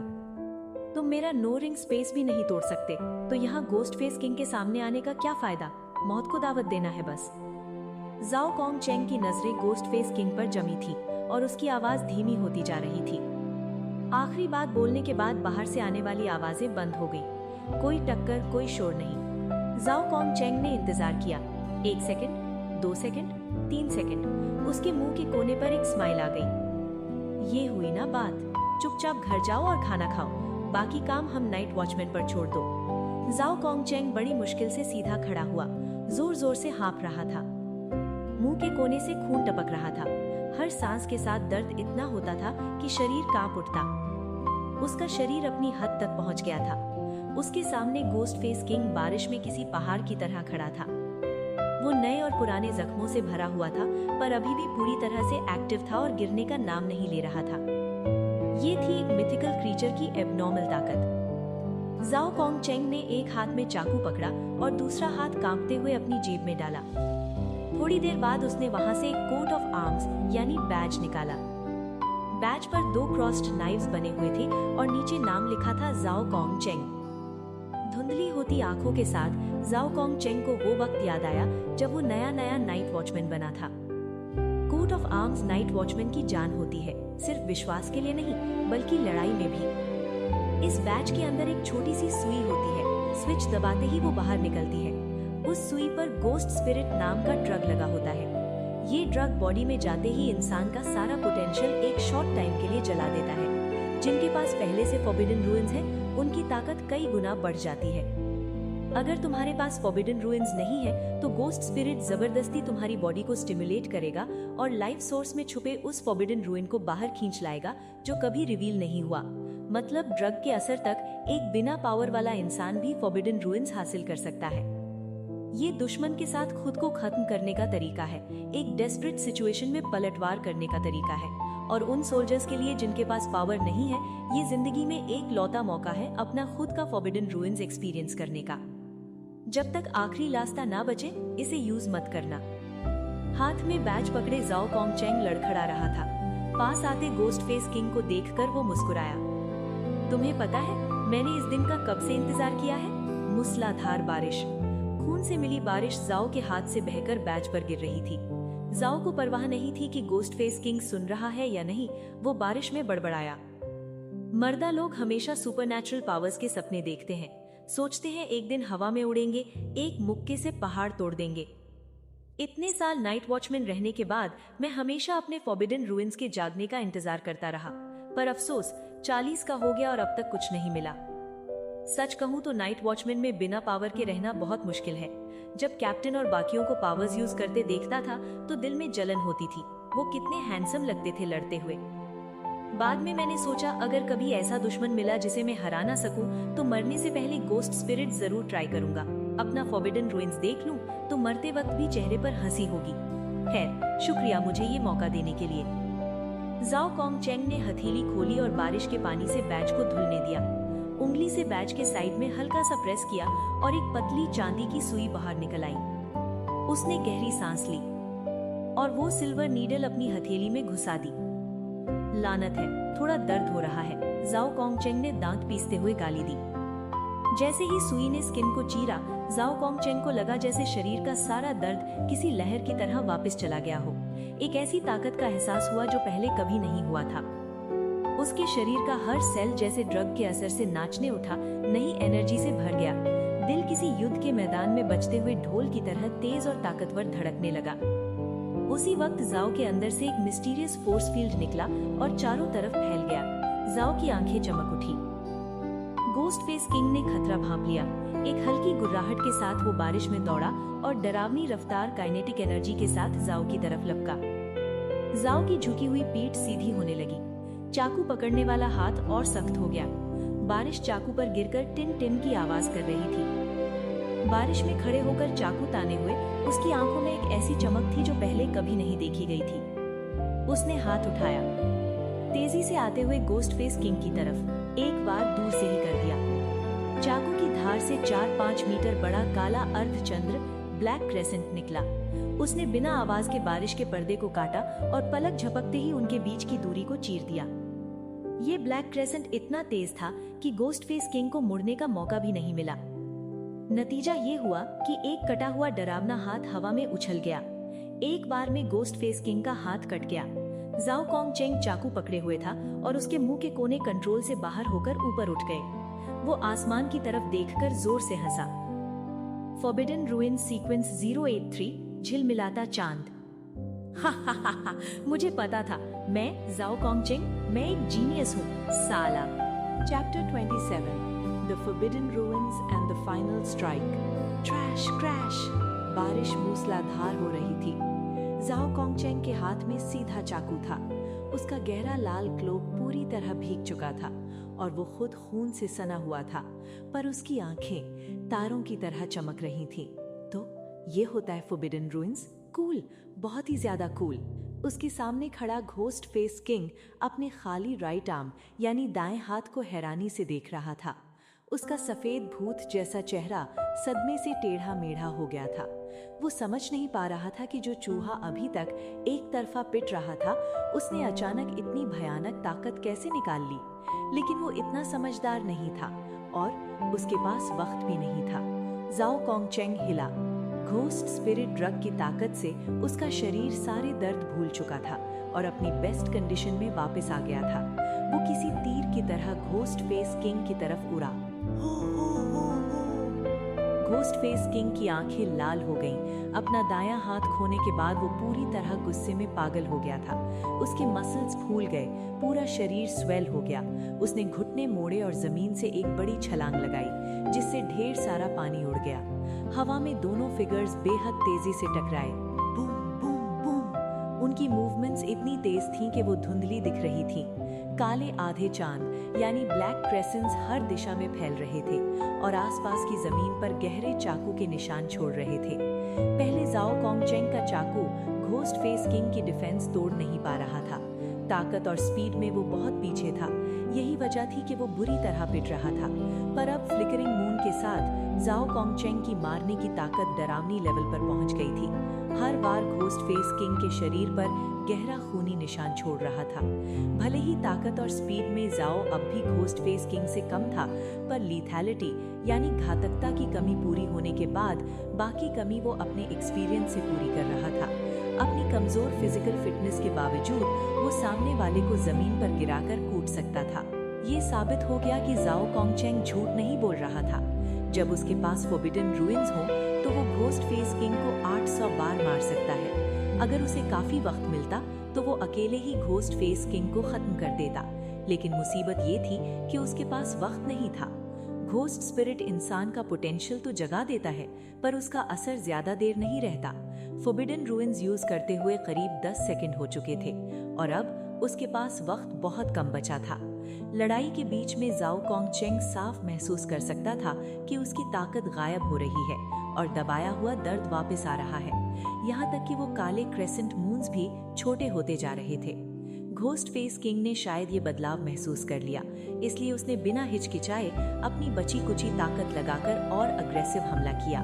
कुछ राउंड्स लड़ने के बाद घोस्ट फेस किंग को मौका मिला और उसने जाओ कॉन्ग चेंग की छाती पर एक जोरदार मुक्का मारा। बूम! हवा में एक दबी हुई आवाज गूंजी। जाओ कॉन्ग चेंग कटी पतंग की तरह उड़ा और जमीन पर भारी आवाज के साथ गिरा। इतना दर्द क्यों हो रहा है? दर्द किसी तूफान की तरह जाओ कॉन्ग चेंग की हर नस यानी नर्व में दौड़ गया। उसने दांत भींचे, आंखें खून से लाल हो चुकी थीं। खून की उल्टी करते हुए वो धीरे से कीचड़ से उठा। उसकी नजर घोस्ट फेस किंग पर जमी थी और आंखों में जलने वाली आग अब भी बुझी नहीं थी। वो अभी सांस ले रहा है। उसका फोरबिडन रूइंस अभी भी है। वो लड़ सकता है। घोस्ट फेस किंग अभी मरा नहीं है। वो अभी गिर नहीं सकता। उसने सीधे चाकू का सहारा लिया और कांपते हुए खड़ा हुआ। तभी अचानक कुछ बदला। बूम! जाओ कॉन्ग चेंग के पीछे से एक जोरदार आवाज आई और उसके सर के ऊपर का आसमान हल्का सा कांपा और एक दरार खुल गई। ये क्या है? जाओ सुन्न होकर आसमान को देखने लगा। जैसे कुछ याद आया हो, वो अचानक मुड़ा। उसके पीछे थोड़ी दूर आसमान को ढकने वाले इनविजिबल कैनवस का एक कोना टूट चुका था और उस टूटी हुई दरार से एक नौजवान जिसकी आंखें सुनहरी थीं, धीरे धीरे अंदर आ रहा था। जाओ का मुंह खुला रह गया। उसका एक्सप्रेशन ऐसा था जैसे भूत देख लिया हो। तुम अंदर कैसे आए? लिन किए ने अपने भीगे बालों को पीछे किया। उसकी पुतलियां किसी जलती हुई भट्टी की तरह गर्म और होली लग रही थीं। उसने एक आह भरी। कहना पड़ेगा ये नो रिंग एयर स्पेस सच में सख्त है, पर शुक्र है मेरे पास ये आंखें हैं। मैं इसका सबसे कमजोर पॉइंट ढूंढ पाया और शुक्र है अभी रात है। जाओ कोंगचेंग को सिर्फ पहली लाइन समझ आई, पर उसके दिमाग का सवाल अभी भी वही था। तुम अभी कब जैन रेल्म में आए हो? इतनी ताकत कैसे आई? नहीं, तुम्हारे पास वेपन भी नहीं है। तुमने नो रिंग एयर स्पेस को कैसे तोड़ा? बताऊंगा तो शायद यकीन ना हो। लिन किए भी शांति से कहा। मैंने उसे घूरा और वो खुल गया। जाओ कोंगचेंग बस देखता रह गया। लिन किए झूठ नहीं बोल रहा था। अंत की रात ब्लैक नाइट के ब्लेसिंग की वजह से वो महसूस कर सकता था कि उसकी आंखें भी काफी पावरफुल हो गई हैं। भले ही 5 गुना ना हुई हों, पर डबल जरूर हो गई थी। स्टारी नाइट डांसर मिलने से पहले वो सेराफिम की पावर से घोस्ट फेस्ड मैन को मार सकता था। अब रात के ब्लेसिंग के साथ वो गॉड की पावर यूज करके दी अनगार्डेड स्पेस को तोड़ भी सकता था। बस दिक्कत ये थी कि इसमें मेंटल पावर बहुत ज्यादा खर्च होती थी। सिर्फ घूरने भर से उसकी मेंटल पावर लगभग खत्म हो गई थी। लिन किए ने जख्मों से भरे घोस्ट फेस किंग को देखा, फिर जमीन पर बिखरे चाकू के निशान देखे और अजीब नजरों से जाओ कोंगचेंग को देखा। तुम कह रहे थे तुम्हारे पास फॉरबिडन रूइंस नहीं है? क्या ये निशान कोई इंसान बना सकता है? जाओ कोंगचेंग के पास एक्सप्लेन करने का वक्त नहीं था, क्योंकि सच में वक्त नहीं बचा था। बकवास बंद करो, साइड हटो। मैं लड़ने में मदद कर सकता हूँ, पता है, पहले साइड हटो। जाओ ने मुड़कर उसे देखा। एक बार, मैं एक और बार करूंगा। इस बार के बाद मदद कर देना, देर नहीं होगी। ओह, लिन साइड में खड़ा हो गया। जाओ ने गहरी सांस ली, चाकू का हैंडल जोर से पकड़ा और अपनी आंखों से घोस्ट फेस किंग को घूरा। लड़के, हाँ, इस वार को ध्यान से देखना। क्यों? क्योंकि ये वार बहुत हैंडसम होगा। इससे पहले कि लिन किए अपना डिस्गस्टेड एक्सप्रेशन दिखा पाता, जाओ ने जमीन पर पैर पटका और एक हैरत अंगेज स्पीड से घोस्ट फेस किंग की तरफ लपका। घोस्ट फेस किंग भी समझ गया था कि सामने वाला आदमी अब अपनी आखिरी सांसों पर है, इसलिए उसने सीधा भिड़ने की जगह वहीं खड़े रहकर डिफेंड करने का सोचा। जाओ की आंखों की रोशनी किसी जलती हुई मशाल की तरह बढ़ती गई। वो बारिश को चीरते हुए घोस्ट फेस किंग तक पहुंचा। कुछ फैंसी नहीं किया, हाथ उठाया, चाकू घुमाया। एक इतना बड़ा क्रेसेंट मून निकला जो पहले कभी नहीं देखा गया था। उसने उस स्पीड से आसमान को काटा जिसे नंगी आंख से देखना नामुमकिन था। रास्ते में आई हर बूंद आधे में कट जाती। इस बार की स्पीड इतनी तेज कि घोस्ट फेस किंग जैसा ताकतवर मॉन्स्टर भी उसे डॉज नहीं कर पाया। अगर वो छुपना चाहता भी तो अपनी करंट हालत में नहीं कर सकता था। और फिर आसमान को चीरते हुए उस काले क्रेसेंट ने बड़े आराम से उस सफेद भूत जैसे डरावने सर को धड़ से अलग कर दिया। चैप्टर 28। गुलू गुलू घोस्ट फेस किंग का सर लुढ़क कर जमीन पर गिरा। जाओ कोंगचेंग का शरीर थोड़ा हिला और फिर वो सीधा नीचे गिर गया। लिन की ये, जिसकी आंखें और हाथ बेहद तेज थे, उसने तुरंत जाओ कोंगचेंग की बॉडी को पकड़ लिया। तभी उसे एहसास हुआ कि जाओ कोंगचेंग की हालत कितनी खराब थी। खुनोचे, नील, गहरी चोटें। लिन की ये अपनी स्पिरिचुअल परसेप्शन से देख सकता था कि जाओ का शरीर जख्मों से भरा पड़ा था। खून लगातार बह रहा था, जिसने जमीन के पानी और सीमेंट को लाल कर दिया था। कम से कम 5-6 हड्डियां टूटी हुई थी।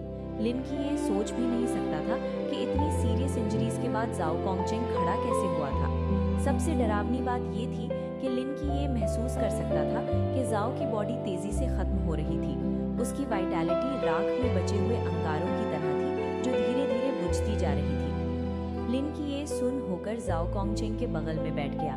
तुम्हारा शरीर कोई बात नहीं, ये बस जबरदस्ती पोटेंशियल निकालने का साइड इफेक्ट है। इस हिसाब से तुम मर जाओगे। पता है, मरना ठीक है क्या? हे जाओ कोंगचेंग हंसना चाहता था, पर हंसी के बीच में ही खून की उल्टी हो गई। बुरा नहीं है, कम से कम मरने से पहले फॉरबिडन रूइंस का एक्सपीरियंस तो मिल गया। और क्या? और मैंने कर दिखाया। अबेस की तरफ चाकू चलाया और खून से आसमान को रंग दिया। जाओ कोंगचेंग ने कांपते हुए हाथ से जमीन की कीचड़ को छुआ और हाथ भर के खून मिला। इतना खून भले ही आसमान को न रंग सके, पर जमीन का एक टुकड़ा रंगने के लिए काफी है। लिन की ये हैरान था, लेकिन तुम्हारे पीछे हजारों लोग नहीं हैं और मेरे अलावा किसी ने तुम्हारी कोशिश नहीं देखी, क्या ये वर्थ इट है? जाओ कॉन्गचेंग मुस्कुराया पर जवाब नहीं दिया। एक फेवर करोगे? बोलो। मेरी जेब में सिगरेट का पैकेट है, जला दो। लिन की ये ने जाओ की चेस्ट पॉकेट में ढूंढा, बारिश में भीगी हुई सिगरेट निकाली और अपनी पैंट की जेब से लाइटर निकाला।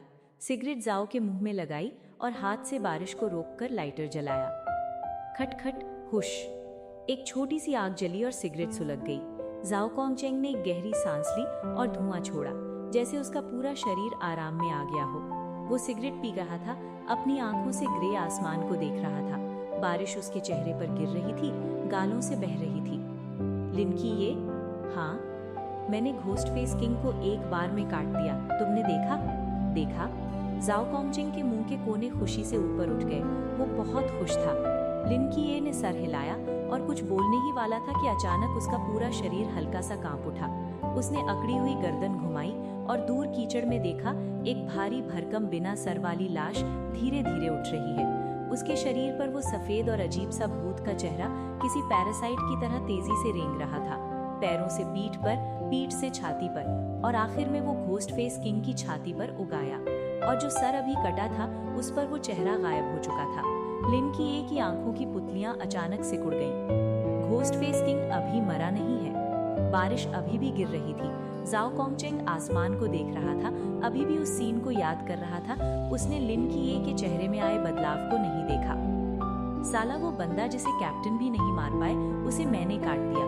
लिन की ये, तुम्हें लगता है मैं ताकतवर हूँ? लिन की ये एक पल के लिए चुप रहा, अपनी गोद में पड़े जाओ कॉन्गचेंग को देखा और जोर से सर हिलाया। हाँ, बहुत ताकतवर। इतनी बड़ी अचीवमेंट के साथ अगर मैं बच गया तो पक्का जनरल बनूंगा ना? बिल्कुल बनोगे। लिन की एक ही आंखों में दृढ़ता थी। तुम्हें जीना होगा। हे हे। जाओ कॉन्गचेंग ने शायद कुछ इमेजिन किया और उसका चेहरा सुकून से भर गया, लेकिन उसकी आंखों की रोशनी धीरे धीरे बुझने लगी थी। लिन की ये के हाथ कांपने लगे। उसने जाओ की बॉडी को हिलाया और धीमी आवाज में चिल्लाया, जाओ कॉन्गचेंग, तुम अभी जनरल नहीं बने हो, तुम अभी मर नहीं सकते। जाओ कॉन्गचेंग शायद अब सुन नहीं पा रहा था। उसकी आंखें धुंधली होती जा रही थी। उसने मुंह खोला और मच्छर जैसी धीमी आवाज आई, क्या मैं अभी हैंडसम लग रहा था? हैंडसम। लिन की ये के होंठ कांप रहे थे। उसने जोर से सर हिलाया। बहुत हैंडसम। आज तक जितने लोग देखे हैं उन सबसे ज्यादा हैंडसम। जाओ कॉन्गचेंग के मुंह के कोने हल्के से मुड़े, आंखें धीरे से बंद हुई और शरीर ढीला पड़ गया। जाओ कॉन्गचेंग मर गया। क्रैश, ला ला ला। लिन की ये वहीं सुन बैठा रहा। बारिश ने उसकी आंखों को धुंधला कर दिया था, पर उसकी नजरें जाओ कॉन्गचेंग से नहीं हटी जब तक वो भारी कदमों की आवाज फिर से नहीं आई। लिन की ये ने होठ भींचे, गहरी सांस ली और धीरे से जमीन से उठ गया। वो घूमा और उसकी नजरें दूर खड़े घोस्ट फेस किंग की बिना सर वाली लाश पर पड़ी। उसकी आंखों में जैसे कोई जलता हुआ सूरज धड़क रहा था। उसने 2 कदम आगे बढ़ाए और जमीन में तिरछा गड़े हुए स्ट्रेट नाइफ को खींचकर निकाल लिया। ये जाओ कॉन्गचेंग का चाकू था। चाकू पकड़े हुए लिन की एक कदम कदम घोस्ट फेस किंग की तरफ बढ़ा। बारिश उसे भिगो रही थी, पर उसके दिल की आग को बुझा नहीं सकती थी। और वो जलती हुई सुनहरी आंखें, घोस्ट फेस किंग के लाश पर बना वो भूत का चेहरा मुड़ा और जैसे खामोशी में चिल्ला रहा था। उसकी रफ्तार तेज होती गई और आखिर में वो किसी लड़खड़ाते हुए जाइंट बीस्ट की तरह लिन की ये की तरफ लपका। बिना सर और बिना दाएं हाथ के घोस्ट फेस किंग अब सिर्फ अपने बाएं हाथ के तीखे पंजों पर डिपेंड था और वो तूफान की तरह हमला कर रहा था। चाकू पकड़े हुए लिन की ये किसी भविष्यवाणी करने वाले की तरह उसके हर अटैक का पहले से अंदाजा लगा लेता और बिजली की तरह हटकर अटैक डॉज कर लेता। वो अंधेरी रात में किसी तितली की तरह था जो तेज हवा में उड़ रही हो पर उस पर एक पत्ता भी ना गिरे। डरावनी डायनामिक विजन और स्टारी नाइट डांसर की स्पीड बोनस की वजह से इस वक्त लिन की ये किसी भूत में बदल गया था। लिन की ये ने लगातार 10 से ज्यादा अटैक्स डॉज किए, बिना किसी एक्सप्रेशन के हाथ उठाया और जोर से चाकू घुमाया। इस बार उसका निशाना बॉडी का कोई नाजुक हिस्सा नहीं, बल्कि वो सफेद भूत का चेहरा था जो घोस्ट फेस किंग की छाती पर बैठा था। अगर उसका अंदाजा सही है तो ये चेहरा ही घोस्ट फेस किंग की असली जान है। भले ही जाओ कॉन्गचेंग ने उसका सर काट दिया था, पर चेहरे को चोट नहीं पहुंची थी, इसलिए वो वापस जिंदा हो गया। लिन कीए का शरीर अटैक्स के बीच नाच रहा था और हाथ में पकड़ा चाकू लगातार घूम रहा था, बार बार उस चेहरे पर वार कर रहा था। भले ही उसके पास 5 गुना ताकत थी, पर वो घोस्ट फेस किंग को गहरा नुकसान नहीं पहुंचा पा रहा था। सिर्फ हल्की हल्की खूनी खरोंचें आ रही थी। लेकिन कोई बात नहीं, एक बार में नहीं मरोगे तो 10 मरेंगे, 100 मरेंगे। इस बार वो घोस्ट फेस किंग को तब तक काटेगा जब तक उसकी रूह ना कांप जाए। 1 बार, 2 बार, 3 बार। घोस्ट फेस किंग लिन कीए को छू भी नहीं पा रहा था, पर लिन कीए उसे लगातार काट रहा था। धीरे धीरे उस चेहरे पर जख्मों की संख्या बढ़ती गई, खून बढ़ता गया और उसका एक्सप्रेशन दर्दनाक होता गया। जल्द ही घोस्ट फेस किंग का हमला धीमा पड़ गया। लिन कीए की आंखों में मारने का इरादा चमका। उसने मौका देखा और चाकू को उल्टी तरफ से पकड़ा और पूरी ताकत से उस भूत के चेहरे में घुसा दिया। एक तीखी और कान फाड़ देने वाली चीख आसमान में गूंजी। Chapter 29 Scene The Death of the Ghost Face King and Lin Kie's Promise। लिन कीए का चाकू गोस्ट फेस में घुसा, पर वो इस वजह से नहीं चीखा। असली वजह थी लिन कीए की आंखें। उस गोल्डन रोशनी के नीचे वो भूत का चेहरा, गोस्ट फेस, किसी मोमबत्ती की तरह पिघल गया। भले ही रोशनी बस एक पल के लिए आई थी, पर गोस्ट फेस किंग को खत्म करने के लिए काफी थी। आखिरकार वो चेहरा एक सिकुड़े हुए सेमी सॉलिड कूड़े में बदल गया। उसी वक्त लिन कीए को लगा कि चाकू के रास्ते एक गर्म लहर, वार्म करंट उसके शरीर में आ रही है। उसने फ्राउन किया, पैर रखकर चाकू निकाला और उस पीले गोस्ट फेस को उठाया। तभी उसकी आंखों के आगे अंधेरा छा गया और वो गिरने ही वाला था। स्टारी नाइट डांसर होने के बावजूद इतनी भारी लड़ाई और 2 बार सेराफिम की आंखें यूज करने के बाद लिन कीए की एनर्जी खत्म हो चुकी थी। अब चलना भी मुश्किल हो रहा था।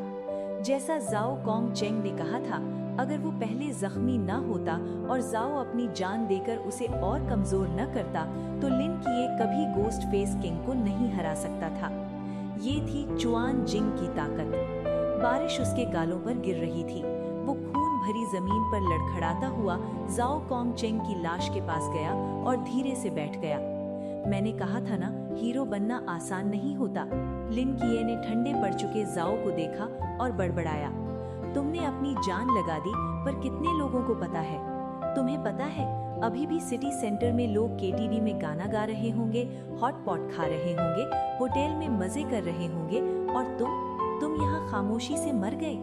वो कभी नहीं जान पाएंगे कि इस मूसलाधार बारिश में एक आदमी ने चाकू से मिथिकल क्रीचर को मारा है।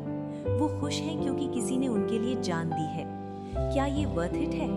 लिन कीए ने जाओ के सफेद चेहरे को देखा, जैसे जवाब का इंतजार कर रहा हो, पर वो अब कभी नहीं बोलेगा। लिन कीए आगे बोला, तुम्हें लगता है मैं मौत से डरता हूँ? गलत। मौत से मुझे बिल्कुल डर नहीं लगता।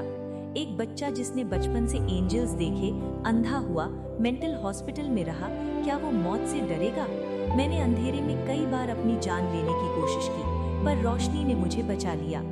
मेरी रोशनी वो लोग नहीं है जो शहर में अपनी ख्वाहिशें पूरी कर रहे हैं। मेरी रोशनी मेरी फैमिली है। लिन कीए ने आसमान की तरफ देखा। दुनिया ने मेरे लिए कुछ नहीं किया, तो मैं अपनी जान उनके लिए क्यों दूं? इसलिए मैं नाइट वॉचमैन नहीं बनना चाहता। वो घूमा और उसकी नजर बारिश में उस छोटे घर पर पड़ी। उसकी आंखों में थोड़ी कंफ्यूजन थी। लेकिन मैं वो इंसान हूँ जो एहसान नहीं भूलता। तुमने मेरी पूरी दुनिया बचाई है। मैं तुम्हारे लिए क्या कर सकता हूँ? लिन कीए रुका, फिर बोला, मुझे पता है नाइट वॉचमैन का वेलफेयर अच्छा है। तुम्हारी फैमिली को पैसे मिलेंगे, फ्यूनरल अच्छा होगा। तुम्हें पैसे की कमी नहीं, मुझे पैसे की कमी नहीं, तो मैं एहसान कैसे चुकाऊं? काफी देर तक वो वहीं बैठा रहा। फिर उसने उस छोटे घर को देखा। बारिश में उसकी मुट्ठियां सख्त हुईं और फिर कमजोर होकर खुल गईं। उसने फैसला कर लिया था। चाकू का सहारा लेकर वो मुश्किल से खड़ा हुआ। मैं लिन कीए जिंदगी में सिर्फ 3 लोगों का कर्जदार हूँ। मेरी आंट, मेरा कजिन और तुम, जिसने हम तीनों की जान बचाई है। तुमने मेरी दुनिया बचाई है। बदले में मैं तुम्हारी दुनिया की रक्षा करूंगा 10 साल तक। 10 साल बाद चाहे कुछ भी हो, मेरा नाइट वॉचमैन से कोई रिश्ता नहीं होगा। मैं वापस इस घर में आऊंगा और अपनी जिंदगी जीऊंगा। ये सौदा मंजूर है? लिन कीए ने खून में पड़े जाओ को देखा। वो शांति से लेटा था, जैसे सो रहा हो। क्योंकि तुमने मना नहीं किया तो ये पक्का रहा। लिन किए ने चाकू जमीन में गाड़ा, एक दिशा में चेहरा किया और घुटनों पर बैठ गया। वहाँ वो आम सा छोटा घर था। आंटी, छुआची जा रहा है, बिना बताए जाने के लिए माफ कर देना, क्योंकि मुझे डर है अगर वापस आया तो शायद फिर न जा पाऊं। सुना है नाइट वॉचमैन की सैलरी अच्छी है। 10 साल में जो पैसे मिलेंगे उससे आप दोनों अच्छी जिंदगी जी सकोगे। 10 साल बाद छुआची वापस आएगा। आपका पालने का कर्ज 70 साल तक चुकाऊंगा। लिन किए बारिश में घुटनों पर था। आंसू और बारिश मिल गए थे। उसने झुककर कई बार माथा टेका और काफी देर तक जमीन पर सर रखा रहा। धीरे से वो उठा, आखिरी बार उस घर को देखा, जमीन से चाकू निकाला, घूमा और चल दिया। शोनैन, मैं ओल्ड रेजिडेंशियल एरिया पहुंच गई हूँ। लाओ जाओ कहाँ है? तेज बारिश में एक भीगी हुई औरत होंग यिंग गहरे लाल क्लोक में सड़क पर खड़ी थी। उसके पीठ पर एक लंबा काला बॉक्स था और वो हाँप रही थी। 2 बिल्डिंग्स आगे खाली मैदान में हेडसेट से वू जियांगनान की आवाज आई। वो रुका, आवाज में दुख था। होंग यिंग, तैयार रहना। कैसी तैयारी? कुछ मिनट पहले कांटेक्ट टूट गया था। लाओ जाओ के बैज की पोजीशन काफी देर से हिली नहीं। होंग यिंग की आंखें फटी रह गईं, शरीर कांपा और फिर वो तीर की तरह आगे भागी। बकवास मत करो, शायद वो बस थका होगा। होंग यिंग ने दांत भींचे, पर आवाज रोने जैसी थी। होंग यिंग, चुप रहो। होंग यिंग, लाओ जाओ के बैच की पोजीशन बदल रही है। ये सुनते ही होंग यिंग की आंखों में चमक आ गई। मुझे पता था वो इतनी आसानी से नहीं मरेगा। कहाँ है वो? वो धीरे धीरे मूव कर रहा है, तुम्हारे पास आ रहा है। होंग यिंग एक पल के लिए चौंकी और अनजाने में रुक गई। उसकी नजर सामने मोड़ पर पड़ी। बादलों में बिजली कड़क रही थी, बारिश पर्दे की तरह गिर रही थी। धुंधले में बारिश के बीच से एक साया फिगर धीरे धीरे आ रहा था। वो एक लड़का था। उसने अपनी पीठ पर चाकू बांधा हुआ था और अपने हाथों में एक आदमी की लाश उठाई हुई थी। वो रुका, अपनी पूरी ताकत इकट्ठा की और गरजा, जैसे पूरी दुनिया को ऐलान कर रहा हो। जूनियर लिन किए जनरल जाओ कोंग चेंग को सम्मान के साथ ला रहा है। Chapter 30 the morning after and the peace office. घर के अंदर आंटी ने सुन होकर दीवार पर लगी घड़ी देखी। डाइनिंग टेबल पर रखा खाना ठंडा हो चुका था, बिल्कुल वैसा ही जैसा लिन किए के जाने के वक्त था। पता नहीं कितनी देर बाद यांग जिन ने हाथ बढ़ाया, चॉपस्टिक से मीट का एक टुकड़ा उठाया और आंटी के बोल में डाल दिया। माँ, खाना खा लो। ओह, आंटी ने सर हिलाया और एक लंबी आह भरी। तुम्हारा भाई भी ना आधे खाने से भाग गया, अभी तक नहीं आया। कुछ हुआ तो नहीं होगा ना? चिंता मत करो, उसे कुछ नहीं होगा। शायद उसके क्लासमेट्स ने उसे जबरदस्ती रोक लिया होगा। आंखें ठीक हुई हैं ना, इसलिए। यांग जिन ने धीरे से दिलासा दिया। ये सुनकर आंटी का चेहरा थोड़ा रिलैक्स हुआ, पर फिर चिंता वापस आ गई। पर वो बिना छाता यानी अम्ब्रेला लिए गया था। माँ, यांग जिन खड़ा हुआ, खिड़की के बाहर इशारा किया और शांति से बोला, बारिश रुक गई है। बारिश सच में रुक गई थी। धुंधली चांदनी बादलों से छनकर खामोश रात में फैल गई थी। सब कुछ शांत था। थोड़ी दूर खाली मैदान में टूटा हुआ नोटिस बोर्ड हटा दिया गया था। जमीन पर बिखरा मांस और खून साफ कर दिया गया था। बचे थे तो बस जमीन पर गहरे चाकू के निशान, जो खामोशी से कल रात की कहानी बयान कर रहे थे। शायद कल सुबह को ये निशानों को देखेगा और हजारों अंदाजे लगाएगा, पर सच कभी नहीं जान पाएगा। कुछ बूंदें छत से टपक कर छोटे से गड्ढे में गिरी और लहरें पैदा कर गईं। पट, एक पैर उस गड्ढे में पड़ा और पानी उछल गया। अंधेरी रात में चाकू के निशानों से भरे मैदान में एक छोटा सा काला कुत्ता श्याओ हेलेई बड़े आराम से चल रहा था। उसके गले में एक छोटा सा कपड़े का थैला टंगा हुआ था। वो दरारों के बीच से होता हुआ एक साफ जगह पर पहुंचा और रुक गया। 10 मिनट पहले यहाँ एक आदमी की लाश पड़ी थी। उसने सर झुकाया, उसकी काली आंखों में एक हल्की सी रोशनी चमक रही थी। अचानक उसने मुंह खोला और बोला। आवाज गहरी और भारी यानी ग्रैंड थी। रूह वापस आ गई। सैंगनैन सिटी, हेपिंग ब्रिज यानी शांति पुल। ये शहर के सबर्ब्स में एक बड़ा पुल था, जिसके नीचे जैंगनैन ग्रैंड कैनाल बहती थी। रोज यहाँ से हजारों लोग और गाड़ियां गुजरती थी। पुल के किनारे कई छोटी दुकानें थी। उनमें से सबसे कम ध्यान खींचने वाली दुकान पर पुराना लाल साइन बोर्ड लगा था, पीस ऑफिस यानी शांति दफ्तर। ये दुकान ज्यादा बड़ी नहीं थी, करीब 200 स्क्वायर मीटर्स, बस बगल वाले लांजू रामेन से थोड़ी बड़ी। ये इनकॉन्स्पिक्यूअस इसलिए थी क्योंकि इसका नाम बहुत आम था, और सबसे बड़ी बात, इसके बगल वाली दुकानें बहुत ज्यादा कॉन्स्पिक्यूअस थी। बाएं तरफ एक रंगीन और पॉपुलर वेडिंग कंपनी थी, पीसफुल वेडिंग। दाएं तरफ एक फ्यूनरल शॉप थी जहां सफेद कपड़े और रीत्स टंगे थे, पीसफुल फ्यूनरल शॉप। एक तरफ शादी की खुशी, दूसरी तरफ मौत का मातम। इन दोनों एक्सट्रीम्स के बीच ये पीस ऑफिस एक ट्रांसपेरेंट दुकान जैसी थी जिसे कोई नोटिस नहीं करता था। अगर कुछ खास था तो वो इसका नाम। Law firms, detective firms, accounting firms, सबके नाम से काम पता चलता है, पर यहाँ सिर्फ पीस लिखा था। पता ही नहीं चलता कि ये करती क्या है। इस वक्त पीस ऑफिस के अंडरग्राउंड हॉल में, एक स्पेशियस और रोशन हॉल में, लिन किए सोफा पर सर झुकाए बैठा था। फ्लोर टाइल्स को घूर रहा था, खामोश। हॉल में 6 लोग और बैठे थे। तो तुम ही वो सेरेफिम के एजेंट हो जिसे ओल्ड जाओ ढूंढ रहा था? वो श्यांगनान ने दूसरी तरफ सोफा पर बैठते हुए पूछा। बिल्कुल। थोड़ी देर की शांति के बाद वू श्यांगनान खीरे से बोला, मेरा नाम वू श्यांगनान है। मैं नाइट वॉचमैन स्क्वाड 136 का डिप्टी कैप्टन हूँ। वो जो पिलर से टेक लगाए काले कपड़ों में खड़ा है, वो कैप्टन चेन मन ये है। लिन किए ने देखा, दूर पिलर के पास एक आदमी हाथ जेब में डाले उसे चुपचाप देख रहा था। लिन किए की नजर मिलते ही चेन मन ये ने हल्का सा सर हिलाया। वू श्यांगनान ने बाकियों की तरफ इशारा किया, खड़े मत रहो, इंट्रोड्यूस करो। एक औरत जो अकेले सोफा पर पैर मोड़कर बैठी थी, जिसके बाल अभी भी भीगे थे, उसने सर उठाया। उसकी आंखें लाल थीं। Night watchman squad 136, frontal power combat, Hongying. Lin Qiye उसे जानता था क्योंकि वही उसे यहाँ लाई थी। उसके बगल में खड़े आदमी, जिसके हाथ में टावल था, मुस्कुराते हुए कहा, night watchman squad 136, frontal power combat, when chemo. फिर उसके पास सिकुड़ कर बैठी लड़की जो रो रो कर लाल हो चुकी थी, धीरे से बोली, night watchman squad 136, combat assistant और part time doctor Xia Xiaonan. Squad 136, long range fire support, Leng Xuan. सबके इंट्रोडक्शन के बाद वू श्यांगनान फिर बोला, स्टूडेंट लिन किए है ना? जाओ कॉमचेंग की मौत के बारे में क्या तुम कुछ ऐड करना चाहते हो? मैंने सब साफ बता दिया है। जाओ कॉमचेंग ने नो रिंग स्पेस खोला, घोस्ट फेस किंग से अकेले लड़ा और आखिर में दोनों साथ मारे गए। जब वो लड़ रहे थे तुम वहां थे? था। तुम नो रिंग स्पेस में कैसे घुसे? घूरा और वो खुल गया। वू श्यांगनान ने थोड़ा फ्राउन किया। क्या तुम उनकी लड़ाई डिटेल में बता सकते हो, जैसे जाओ कॉमचेंग ने घोस्ट फेस किंग को कैसे मारा? उसने चाकू घुमाया, एक बड़ा काला आधा चंद्र निकला और घोस्ट फेस किंग का सर काट दिया। Black crescent. वू श्यांगनान सोच में पड़ गया। तभी कैप्टन चेन मन ये, जो अब तक चुप था, अचानक बोला, वो फ्लिकरिंग मून है। लाओ जाओ ने अपना घोस्ट स्पिरिट यूज करके अपना फॉरबिडन रूइंस एक्टिवेट किया। वेन कीमो हैरान हुआ, सीक्वेंस 083 फ्लिकरिंग मून? वो तो हाई रिस्क फॉरबिडन रूइंस है। किसने सोचा था? अंकल जाओ सही कहते थे।